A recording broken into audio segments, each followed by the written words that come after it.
بجد مش عارفة لحد امتى هتفضلي انتي وولادك مخلصين فلوسكم عليه، وهو بحاجات بسيطة جدا جدا من البيت النهاردة هتعمليه. تعالوا نسمي الله ونصلي على رسول الله ونشوف فيديو النهاردة. اللهم صل وسلم وبارك على سيدنا محمد وعلى آله وصحبه أجمعين. قبل ما أبدأ الفيديو حابة أرحب بكل متابعيني، ويا رب تكونوا بخير وأحسن حال. تعالوا بقى النهاردة نشوف هنعمل ايه. النهاردة هنعمل الكاندي في البيت. عملنا الجيلي كولا والنهاردة هنعمل الكاندي، حاجة كده تحفة، وانتوا عارفين بقى كل الولاد بيحبوها، والحاجات دي أسعارها غالية جدا، وبنشتري كام واحدة كده غالية جدا. طب النهاردة هنعمله بحاجات مغذية جدا في البيت ومكونات بسيطة، وهتعملي فرح بيه. شايفين الجمال؟ الله بجد. يلا بينا نسمي الله ونصلي على رسول الله ونشوف فيديو النهاردة. طيب أول حاجة أنا معايا كده حبة مشمش، كانوا كده طريوا جدا عندي بقالهم كذا يوم، وطريوا زي ما انتوا شايفين كده طري خالص. الولاد مش عاوزين ياكلوه، والحاجة غالية، هنرمي حاجة هنسيبه؟ لا. النهاردة بقى هنعمل الكاندي بالمشمش. زي ما انت شايفة اهو، حبة مشمش يعني فواكه طبيعية وحاجات كده جميلة ومغذية، ولا مواد حافظة ولا مواد صناعية ولا اي حاجة. طيب زي ما قلت لكم انا جايبة مشمش طبعا اهو طري، انا كنت منقياه على فكرة بالواحدة والله يا جماعة، وكان ناشف وزي الفل، بس بقى بقاله كذا يوم في التلاجة المشمش ما بيستحملش. بس حابة اقول لك حاجة، انا عن نفسي لو هو طري بره ما بجيبهوش، طري عندي في التلاجة تمام، لان انا بخاف قوي من المشمش. وزي ما انتوا شايفين برضو لازم افتحه واحدة واحدة، بنفتحه كده وبنشوف جواه لا قدر الله يكون في حاجة، بس الحمد لله يا رب ما فيهوش اي حاجة.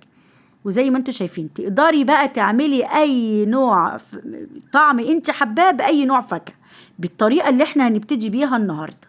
تمام كده؟ طيب هنجيب بقى المشمش بتاعنا اهو، شلنا منه البذر، وهنجيب الخلاط وهنبتدي ان احنا نعصره. هنحط عليه مية، تمام، مش هحط عليه سكر لان السكر هستخدمه بس مش دلوقتي. المشمش يا جماعة من الفواكه اللي لو اتضربت لونه بيغمق جامد، فانت لو حابة تعمليه عصير في يوم من الايام تضربيه عصير زي الليمون كده وتقدميه في نفس اللحظة، ما تستنيش ثواني. وممكن تحطي عليه لبن علشان لونه ما يغمقش، ده انا معلومة كده يعني لو انت حابة. بصي انا هو يا دوب شلت بس الخلاط ولونه اغمق معايا هو على طول. طيب هبتدي ان انا كده لازم اصفيه علشان اشيل لو في قشرة في تفل كده اشيله. انا النهارده هعمل الكميه اللي انتوا شفتوها دي كلها بكوبايتين بس، كوبايتين عصير، والباقي هحطه في الفريزر هبقى اعمله مره تانية. ماشي؟ علشان ما اطولش عليكم، هنعمل بكوبايتين والكميه دي كلها هنعملها كل ما نحتاجه، هو مش بياخد اصلا حاجه. طيب نحط كوبايه سكر، نص كوبايه نشا، تمام كده زي ما انتوا شايفين، نص معلقه ملح ليمون، نص معلقه بس مليانه مش ممسوحه، نص معلقه ملح ليمون. يا جماعه ملح الليمون ده مركز الليمون اصلا، علشان في ناس بتخاف منه، ده مركز الليمون واللي بيتحط على المربات والشربات والحاجات دي كلها. طب هنحتاج ايه كمان؟ معلقه عسل كلوكوز وباكت فانيليا. كل ده على البارد كده حطيناه، وهنبتدي نقلب فيه كويس قوي، نقلب كده علشان النشا يدوب معانا. بعد ما النشا داب معانا تماما وملهوش اي، لو حسيتي ان في تكتلات صفيه، تمام. هنروح بقى على النار كده ونرفع كده قدامنا مكون واحد بس. تاني اظنها اهي مكونات في البيت، حبة عصير، عصير عندك اي نوع عصير انت عاوزاه، ممكن كركديه، ممكن مانجا فيما بعد لما تطلع المانجا، ممكن فراولة، ممكن كيوي، ممكن اي طعم انت حباه في الدنيا.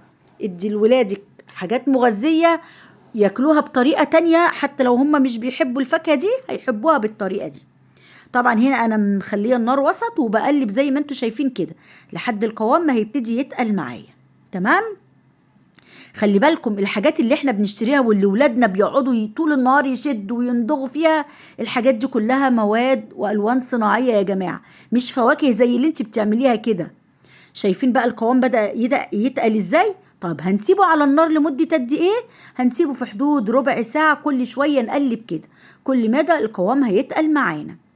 تمام اهو زي ما انتوا شايفين كده. فاضل مكون واحد دلوقتي هنحطه، ايه هو؟ الجيلاتين. 3 معالق جيلاتين حطيت عليهم ميه زي ما انتوا شايفتهم كده وقلبتهم وهننزل بيه. طيب الجيلاتين علشان في ناس بتخاف منه، الجيلاتين ده يا جماعه في جيلاتين حلال معمول من ايه، من الحاجات الحلال. العظم الجيلاتين ده مفيد جدا، خلي بالكم، وخصوصا للستات في السن بقى اللي هو المتأخر، اللي هو بقى ايه سن 50 60، حلو قوي كله كولاجين. طب نزلنا كده طفينا بقى النار، اول ما حطينا الجيلاتين طفينا النار وقعدنا نقلب كده لحد لما داب تماما. هنسيبه يهدى شوية كده، ونجيب علبة الكيس دهنيه زيت خفيف كده، ونبتدي نفضي الكاندي بتاعنا او ملبن، او بصي قولي اي حاجة لذيذة من اللي احنا بنشتريها في الاكياس، كام واحدة كده وبتبقى غالية جدا. غطيتهم كده وحطيته في الفريزر لمدة ايه ساعة ونص كده، او ممكن تسيبيه في التلاجة لتاني يوم لحد لما يجمد معاكي. بقى معاكي بصي بقى ايه ده، ايه الجمال ده، اقسم بالله الطعم يا جماعه. بصوا بقى انا هقول لكم ايه، مش هتقدري تقاوميه. عاوزه اقول لك حاجه، انا بنتي واصحابها شافوني بقى كده وايه، خدوا نتشه كده من الجنب، الله الله تبهت. قلت لهم طب اصور. بنتي جايه بقى هي واصحابها، كانوا بقى جايين من الامتحانات والكلام من ده ومتجمعين بقى عمالين يشوفوا، قالوا لي طب احنا عاوزينه بقى. قلت لهم بصوا انا كده كده عندي سكر انا بحبه، بس هخلص وهديكوا كله وهتشوفوا بقى الكميه قد ايه. طيب تقدري تقطعيه مكعبات، تقدري تقطعيه طويل كده زي اللي احنا بنقطعه كده اهو، اي شكل انت حباه زي اللي بيشتروه تقدري تشكليه بيه. انا بص بقطع بالسكينه اهو. طيب تقدري تعملي ايه كمان، تقدميه ازاي، تقدري تقدميه بالشكل كده، ده هيفضل معاكي بقى ولا هيطرى ولا يدوب ولا يلزق ولا اي حاجه، امشي بنفس الطريقه هيقعد معاكي زي اللي بتشتريه. وتقدري تحطي عليه جوز الهند، تقدري تحطي عليه سكر، وده بيتباع بره. بس في حاجه، السكر هم ولادي عمالين يقولوا لي حطي لنا عليه سكر وهاتي، انا عن نفسي مش بحبه بالسكر. ولو انت هتقدمي سكر زي انا ما هقدمه لك كده، هقول لك هتعملي ايه، تقدميه بالسكر اثناء ما هتديه لاولادك. يعني انت ولادك اهو هتديه لهم، حط لهم السكر في اللحظه نفسها، لكن هتحتفظي بيه قطعيه كده. بصوا انا هنا ابتديت اقطعه اقصر شويه وطويل ومكعبات، نفس اللي بنشتريه من بره.